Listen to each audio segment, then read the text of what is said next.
J'ai pris un VPS, un serveur privé virtuel chez OVH pour pouvoir en fait faire quelques petites démos et montrer sur la chaîne comment est-ce qu'on peut commencer à administrer, déployer en fait un site web sur un serveur sécurisé. Et dans cette vidéo, je vais aborder le protocole SSH de connexion. Donc on va se connecter au serveur et faire une base de sécurisation pour avoir un serveur au minimum sécurisé. Si c'est la première fois que tu regardes une vidéo de cette chaîne, sache que ma chaîne traite de tout ce qui va être productivité et numérique, donc tout ce qui va être méthodologie qui vont permettre le développement professionnel et personnel dans le monde du numérique et au-delà. N'hésite pas à t'abonner à la chaîne, à liker les vidéos que tu aimes bien pour leur donner de la visibilité et on va commencer tout de suite. Alors avant de passer sur l'ordinateur, on va parler du protocole SSH très rapidement. Qu'est-ce que c'est que ce protocole? En fait, c'est un protocole. Qu'est-ce que c'est déjà un protocole? Un protocole, c'est une manière de communiquer entre deux machines. Deux machines se mettent d'accord sur un langage qu'elles utilisent. Là, tous les deux, en fait, toi qui regardes la vidéo et moi qui parle, on utilise un protocole qui est le langage français. Donc en fait, on a un langage avec des règles qui font qu'on se comprend lorsqu'on transmet une information. C'est pareil pour des machines, il leur faut un protocole. Basiquement, voilà ce qu'est un protocole, c'est tout ce qu'on a à savoir. Nous, on va utiliser un protocole qui nous permet de communiquer avec notre serveur sur un port donné, parce qu'en fait, chaque machine a des portes qu'on va appeler ports. Et en fait, cette porte-là, ça va être une porte qui va être réservée au protocole SSH, qu'on va pouvoir modifier par la suite, comme on va le voir. Et cette porte-là va nous permettre de rentrer en fait à distance dans notre serveur pour pouvoir commencer à bidouiller ce qu'on a bidouillé dessus. Il faut savoir que là, on va le faire depuis mon ordinateur, donc depuis un ordinateur, mais on peut le faire aussi depuis des applications mobiles. Il existe des applications mobiles qui font très bien ce travail aujourd'hui. J'en utilise une particulièrement, dont je te mettrai le lien dans la description de la vidéo.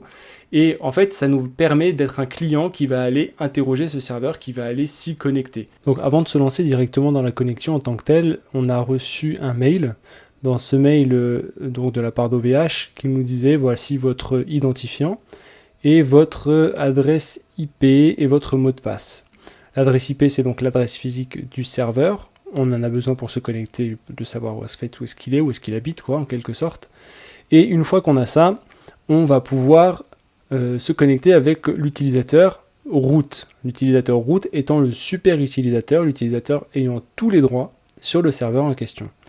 Donc pour se connecter, on a deux possibilités depuis une machine Windows. Si vous avez la version Windows 10, vous pouvez suivre. Par contre, si vous avez la version avant Windows 10, il va falloir passer par le téléchargement d'une application qui s'appelle PuTTY. Cette application-là, en fait, vous voyez ici le sigle, vous allez la retrouver facilement sur Internet. PuTTY, en fait, permet de se connecter avec différents protocoles en tant que client sur un serveur distant Linux, parce qu'en fait le serveur que j'ai installé c'est un serveur Linux. J'ai choisi la distribution Debian 9. La plupart des serveurs web qui tournent et qui sont accessibles c'est du Debian, et les versions, les distributions autres qu'on utilise et qu'on rencontre fréquemment, je parle que d'Ubuntu mais il y en a d'autres, parce qu'Ubuntu est également utilisable côté serveur, mais on va préférer largement côté serveur Debian. Une fois qu'on a Debian comme distribution, on a une distribution Linux sur le serveur.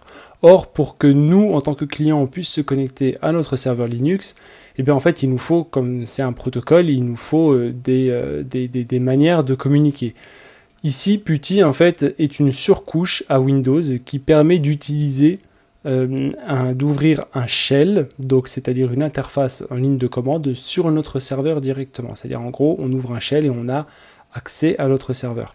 Maintenant, depuis Windows 10, on peut le faire directement depuis la machine.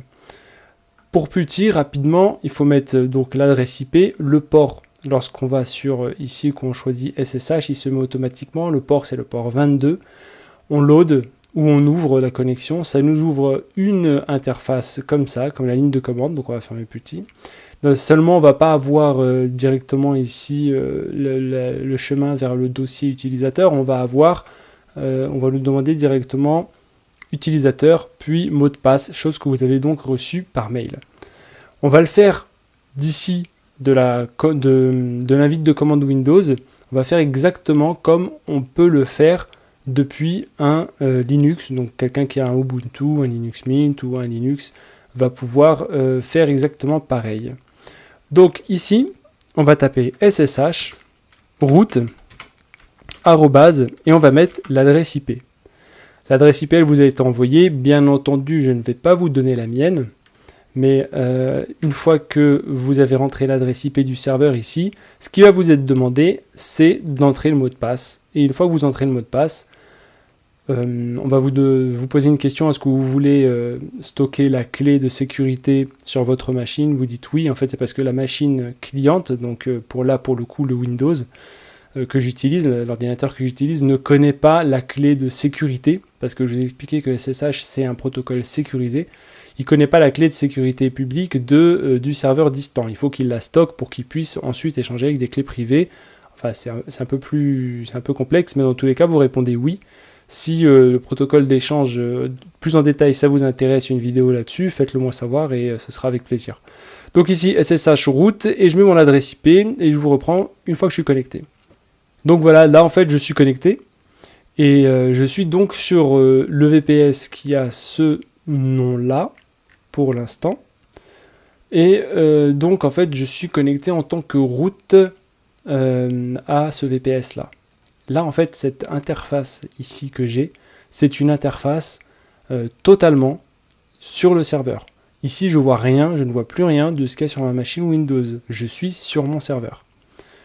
Donc le tunnel qui a été créé en SSH a été créé afin de créer une communication bidirectionnelle entre moi et le serveur. Donc tout ce que je fais ici va impacter le serveur là-bas. Donc ce que je vais faire pour commencer, c'est que je vais me rendre à la racine de mon Linux.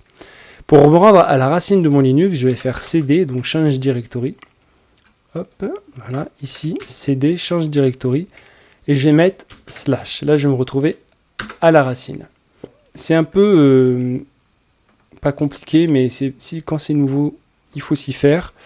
J'ai ici les fichiers racine doc Ubuntu. Je vous invite à regarder sur la documentation Ubuntu l'arborescence d'une machine Linux. Ici, en fait, on nous explique qu'il y a une norme, bien entendu, parce que Linux c'est ouvert, on peut faire ce qu'on veut, hein. On peut tout casser si on veut.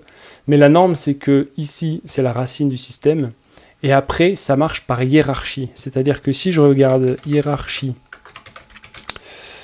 fichier Linux, et que je prends une image, je vais avoir, hop, voilà, cette hiérarchie, peut-être ça va être un peu plus clair.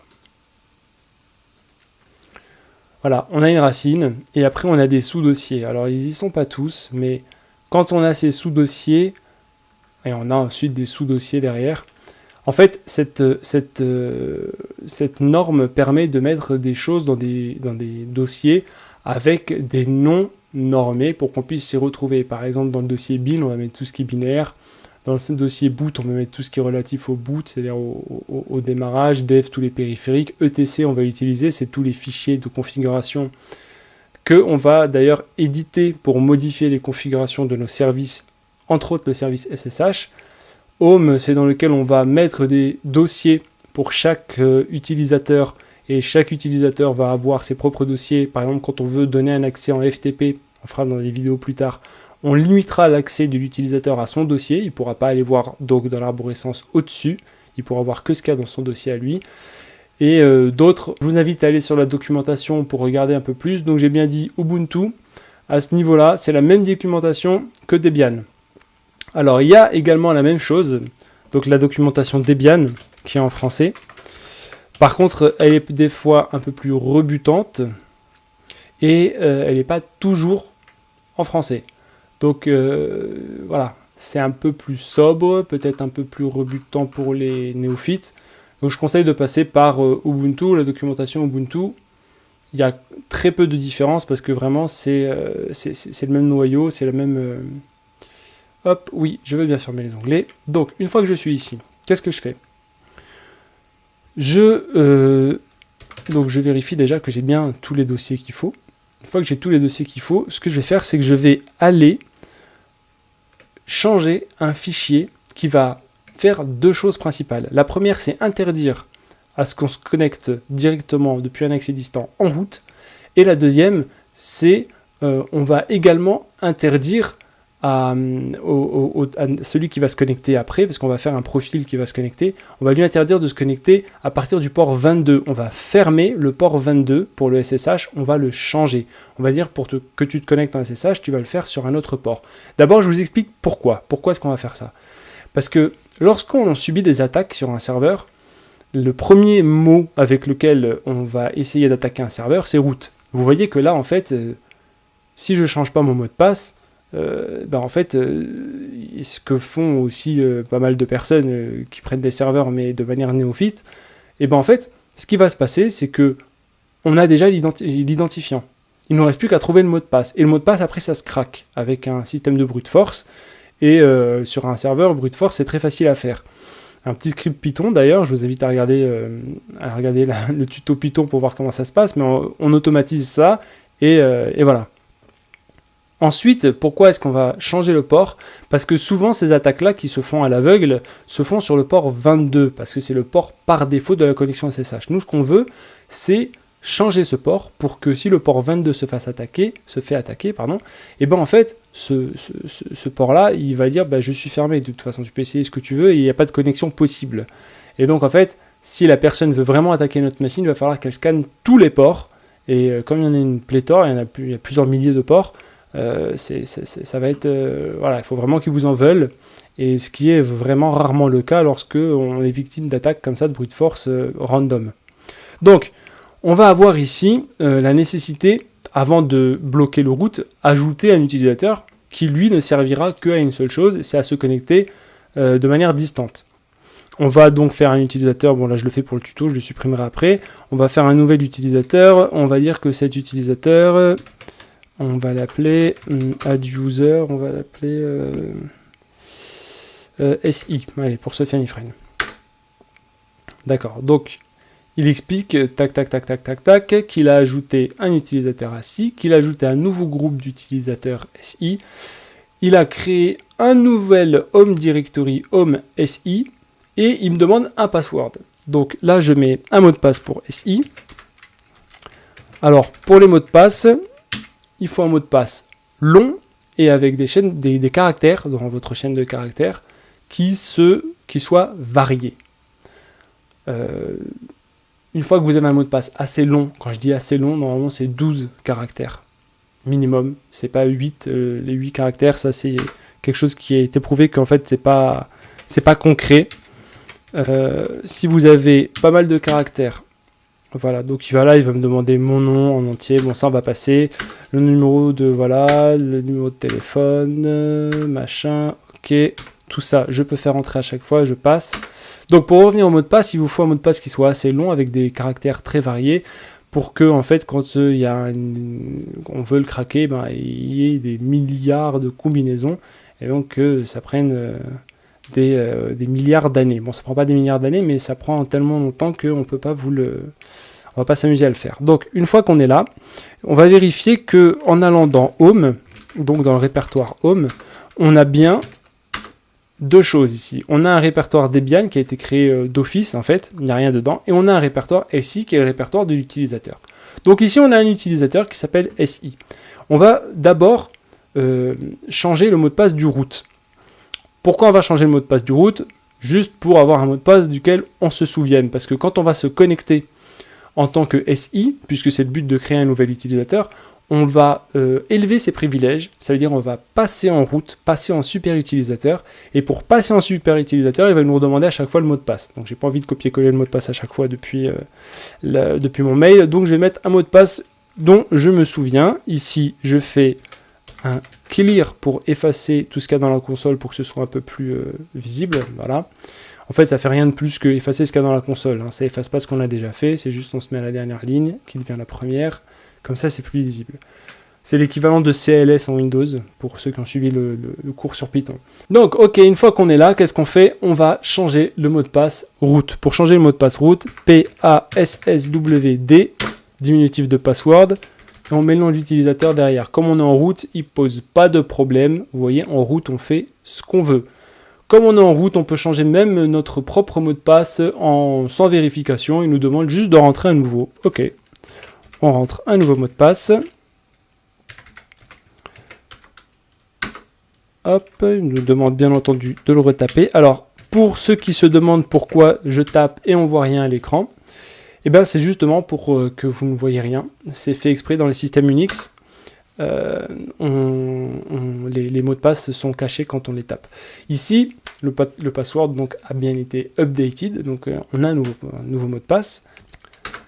Maintenant, on a un dossier SI et on a un utilisateur SI. Cet utilisateur SI, ce qu'on aimerait bien faire, c'est qu'on aimerait l'ajouter à ceux qui peuvent se connecter, changer le port et bloquer l'utilisateur root. Pour ça, on va dans les fichiers de configuration. Si vous vous souvenez, c'est dans ETC. Dans ETC, on a plusieurs fichiers de configuration. Celui qui nous intéresse, c'est le SSH. Donc, on va éditer le SSH. Pour éditer le SSH, soit c'est installé, soit c'est pas installé. Vous avez différents éditeurs de texte. Vous avez Nano, qui est assez simple. Alors, attendez. D'abord, on va aller dans SSH, parce que ce qu'il faut qu'on édite, c'est le fichier ici, sshd-config. Parce que là, c'était un dossier, autant pour moi. Donc en fait, sshd-config, ici, c'est le fichier de configuration du daemon. Le D, c'est pour daemon. Daemon écrit comme ça, hein, pas démon. Parce qu'on entend souvent démon, c'est le daemon en anglais. Ce daemon, en fait, c'est le service. Ça veut dire service, c'est le service SSH. Nous, on veut configurer le service SSH, donc les accès, etc. Ce qu'on va faire ici pour configurer cet accès SSH, c'est qu'on va changer le fichier conf de SSH qui est sshd-config. Pour ça, on peut utiliser des éditeurs de texte. On a un éditeur de texte qui s'appelle Nano, donc, comme je le disais, et on a un éditeur de texte qui s'appelle Vim. Moi, pour ma part, j'utilise Vim. Alors, s'ils ne sont pas installés, il faut l'installer avec l'installateur de package apt. apt install. Et là, pour le coup, Vim, moi, il est déjà installé, donc il va me dire c'est déjà installé.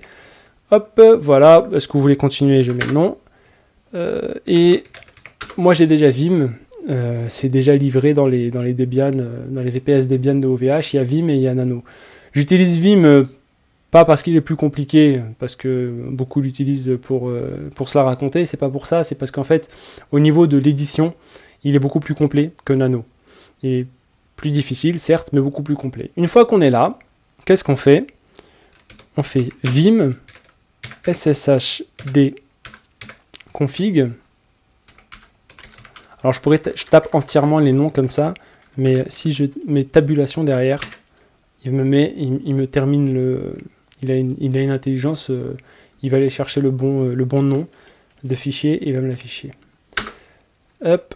Ah bah pour le coup, j'ai pas Vim, donc je ne l'avais pas installé directement sur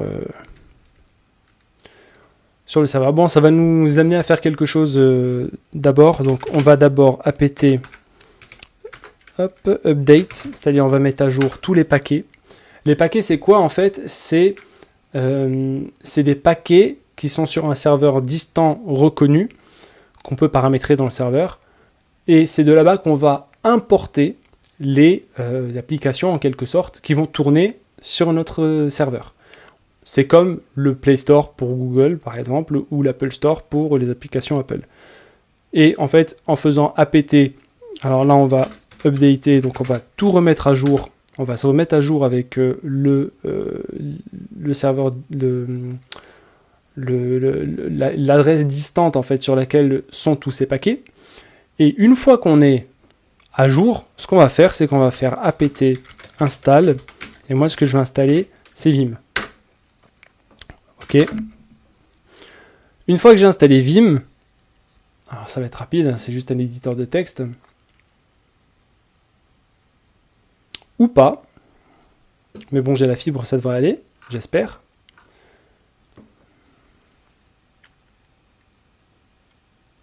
Je coupe et je vous reprends. Non, c'est bon. Ok, donc une fois qu'on est là, ce qu'on va faire, c'est que déjà, on va faire un peu de ménage et on va éditer sshd-config. Ici, on voit qu'on a un fichier dans lequel, bon, la souris ne sert plus à rien ici. On peut faire quelques trucs, mais voilà, ça ne déplace pas le curseur. Ici, je décommente port 22 et je vais modifier. Pour modifier, il faut que j'appuie sur I pour passer en mode, comme c'est écrit ici en bas, Insert. Et je vais pouvoir donc supprimer, pas de problème. Je vais mettre le port 1, 2, 3, 4 par exemple. Une fois que je suis sur le port 1, 2, 3, 4, ici, Permit Root Login est à Yes. Moi, je le mets à No. Mais là, le problème, c'est que on empêche Root de se connecter. On change le port. Mais comment on va se connecter? Ici, ce qu'on va mettre, c'est qu'on va dire « Je veux que seuls ces utilisateurs-là puissent se connecter. » Allo users, je vais mettre l'utilisateur SI. À partir de maintenant, je ferme le fichier. Alors pour fermer le fichier en le sauvegardant, je fais échappe, 2 points. Si je veux quitter, j'appuie Q et je fais entrer, mais là il va me dire mais il y a des modifications, donc je fais W pour sauvegarder et Q pour quitter. Entrer. Il a sauvegardé cette nouvelle configuration. Il faut que je redémarre le service SSH. Pour redémarrer un service, c'est systemctl. Systemctl, ensuite je peux mettre start, stop, etc. Là je vais mettre restart. Le service SSHD pour daemon pour service. Il redémarre le service. Et maintenant ce que je vais faire, c'est l'instant de vérité. Je me déconnecte et je tente de me reconnecter sur un port donné.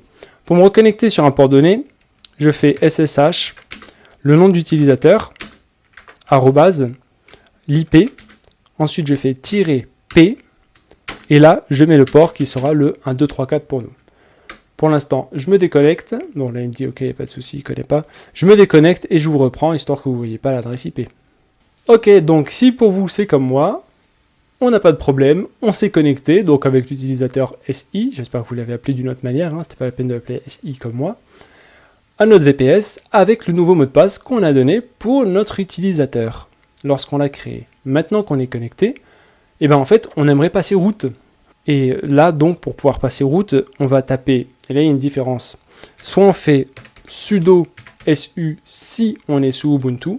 Si on est sur Debian, on a juste à faire su. Su pour super utilisateur. On veut être super utilisateur. Entrée, il va me dire, donne-moi le mot de passe. Là, je lui donne le mot de passe, comme je vous avais expliqué. Et là, je suis en route.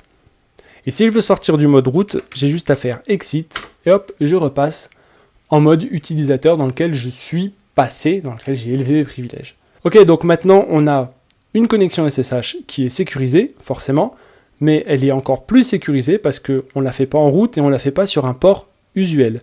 À partir de ce moment-là, on a quelque chose qui est un peu plus sécurisé qu'un simple mot de passe sur un port connu avec un utilisateur archi connu. Donc, dans la prochaine vidéo, on va aborder autre chose dans la sécurisation de son serveur, qui est le firewall. Vous verrez, c'est pas beaucoup plus compliqué, mais vous voyez, c'est des choses toutes bêtes qui permettent de vraiment bien sécuriser le système sur lequel on déploie nos applications. Si la vidéo vous intéresse, n'hésitez pas surtout à la liker pour lui donner de la visibilité. Et si vous avez quelque chose à ajouter, si j'ai oublié quelque chose et vous êtes intéressé par quelque chose, n'hésitez pas à en faire part dans les commentaires. Et surtout, si vous n'êtes pas abonné, vous attendez quoi? Abonnez-vous à la chaîne.